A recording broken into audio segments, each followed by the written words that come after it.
Hello, ನಮಸ್ಕಾರ ಸ್ನೇಹಿತರೆ. N P properties ಕಡೆಯಿಂದ ನಿಮ್ಮ ಪ್ರೀತಿಯನ್ನು ಅರ್ಜಿ ಮಾಡುವ ನಮಸ್ಕಾರಗಳು. ನಾವು ಈಗ ನೋಡುವಂಥದ್ದು 3 ಎಕರೆ ಜಮೀನು ಸ್ನೇಹಿತರೆ. ವಿಲೇಜ್ ಅಟ್ಯಾಚ್ಮೆಂಟ್, ವಿಲೇಜ್ಗೆ ಹೊಂದ್ಕೊಂಡಿರುವಂತಹ ಒಂದು ಜಾಗ.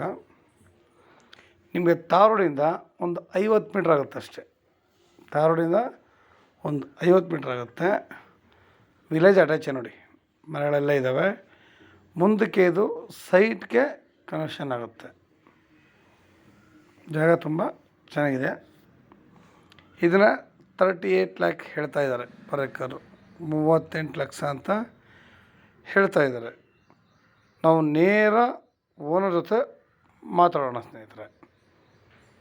ಇಲ್ಲಿ ಯಾವುದೇ ರೀತಿಯಾದ ತೊಂದರೆ ಇಲ್ಲ, ಯಾಕೆಂದರೆ ವಿಲೇಜ್ ಅಟ್ಯಾಚ್ಮೆಂಟ್ ಇದೆ, ನೀರಾವರಿ ಏರಿಯಾ, ಒಳ್ಳೆ ಜಾಗ. ಯಾಕೆಂದರೆ ಜಾಗ ನೋಡಿದಾಗಲೇ ಗೊತ್ತಾಗುತ್ತೆ ನಮಗಿಲ್ಲಿ. ಸಾಮಾನ್ಯವಾಗಿ ಇದು ಬೆಂಗಳೂರಿಗೆ 150 ಕಿಲೋಮೀಟ್ರ್ ಆಗುತ್ತೆ ಸ್ನೇಹಿತರೆ. ಮೈಸೂರಿಗೆ 90 ಕಿಲೋಮೀಟ್ರ್ ಆಗುತ್ತೆ ಹೇಳಿ.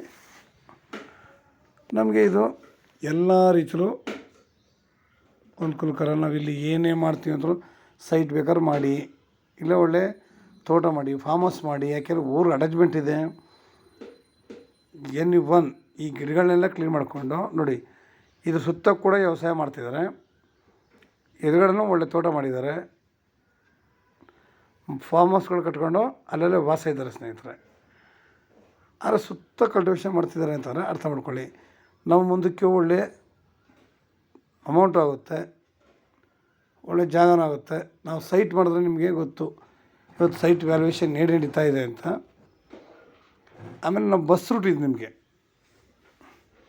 ಬಸ್ಗಳು ಗೌರ್ಮೆಂಟು, ಪ್ರೈವೇಟು ಎಲ್ಲ ಬಸ್ಗಳು ಓಡಾಡ್ತವೆ. ಅಲ್ಲಿ ಇಳ್ಕೊಂಡ್ರೆ ಒಂದು 50 ಮೀಟ್ರು ಒಂದು ವಾಕ್ ಅಷ್ಟೇ.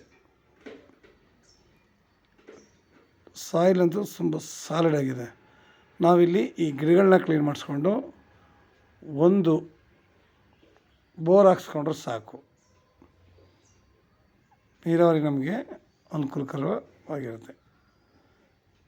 ನಾವಿಲ್ಲಿ ಏನಪ್ಪ ಮಾಡ್ಬೋದು ತೋಟ ಅಂತಂದರೆ, ಒಂದು ಸಿಂಪಲಾಗಿ ಮನೆ ಕಟ್ಕೊಂಡು ಇಲ್ಲಿ ಅಚ್ಚುಕಟ್ಟಾಗಿ ಫೆನ್ಸಿಂಗ್ ಪೂರ ಹಾಕ್ಕೊಂಡು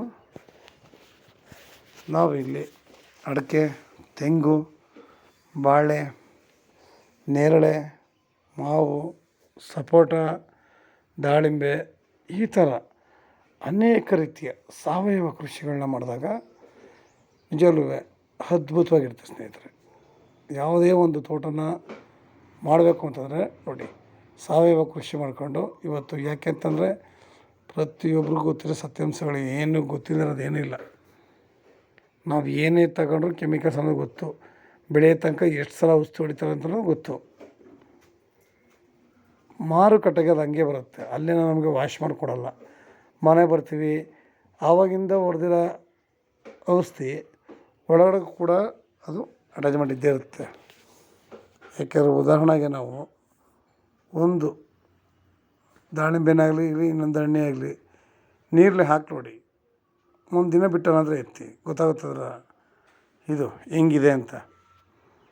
ಪ್ರತಿಯೊಂದರೂ ನಾವು ಪ್ರಯೋಗ ಮಾಡಿದಾಗ ಔಷಧಿ ಹೊಡೆದಿದ್ದು ಕೂಡ ಒಳಗಡೆಗೆ ಸ್ವಲ್ಪನಾರು ಇಳಿಗೆಳುತ್ತೆ.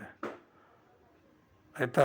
ನಾವು ಸ್ವಲ್ಪನೇ ನಾವು ಪಾಯ್ಸನ್ ತೊಗೊಂಡು ಮುಂದಕ್ಕೆ ನಮಗೆ ಅನಾರೋಗ್ಯ ಆಗ್ಬೋದು, ಹಾರ್ಟ್ ಅಟ್ಯಾಕ್ ಆಗ್ಬೋದು, ಒಂದಲ್ಲ ಒಂದು ಕಾಯಿಲೆಗಳು ಆಟೋಮೆಟಿಕ್ಕಾಗಿ ಬರ್ತವೆ. ನಾವು ಅವುಗಳಿಂದ ದೂರ ಇರಬೇಕು ಅಂದರೆ ಏನು ಮಾಡಬೇಕಪ್ಪ?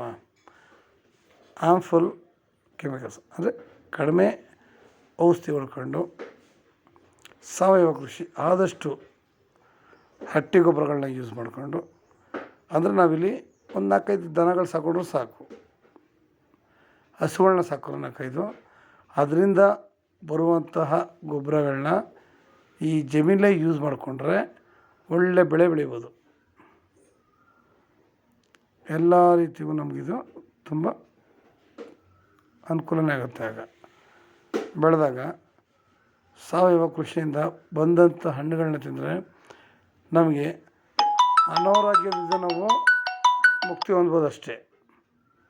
ನಾವು ಅನಾರೋಗ್ಯದಿಂದ ಮುಕ್ತಿ ಹೊಂದ್ಬೋದು ಹೊರತು ಬೇರೆ ಏನೂ ಅಲ್ಲ.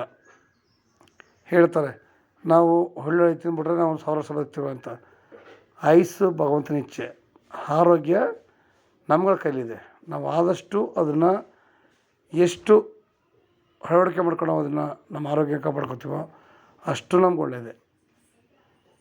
ಏಕೆಂದರೆ ಆರೋಗ್ಯನೇ ಮುಖ್ಯ. ಆದಷ್ಟು ಸ್ನೇಹಿತರೆ, ನಿಮ್ಗೆ ಇನ್ನೂ ಹೆಚ್ಚಿನ ಮಾಹಿತಿಗಾಗಿ 6360446978 ಈ ನಂಬರ್ಗೆ ಕಾಲ್ ಮಾಡಿ, ಲೈಕ್ ಮಾಡಿ ಮತ್ತು ಶೇರ್ ಮಾಡಿ ಸ್ನೇಹಿತರೆ. ನೀವು ಶೇರ್ ಮಾಡೋದ್ರಿಂದ ಹೆಚ್ಚು ಜನಗಳಿಗೆ ತಲುಪುತ್ತೆ. ವಿಲೇಜ್ ಅಟ್ಯಾಚ್ಮೆಂಟೇ ಇದೆ ಮೂಲಕ್ಕೆ, ಅದರಲ್ಲಿ 2 ಮಾತಿಲ್ಲ. ನೋಡಿ, ರೋಡು ಕೂಡ ಕ್ಲಿಯರ್ ಆಗಿದೆ. ನಮಸ್ಕಾರ, ಧನ್ಯವಾದಗಳು ಸ್ನೇಹಿತರೆ.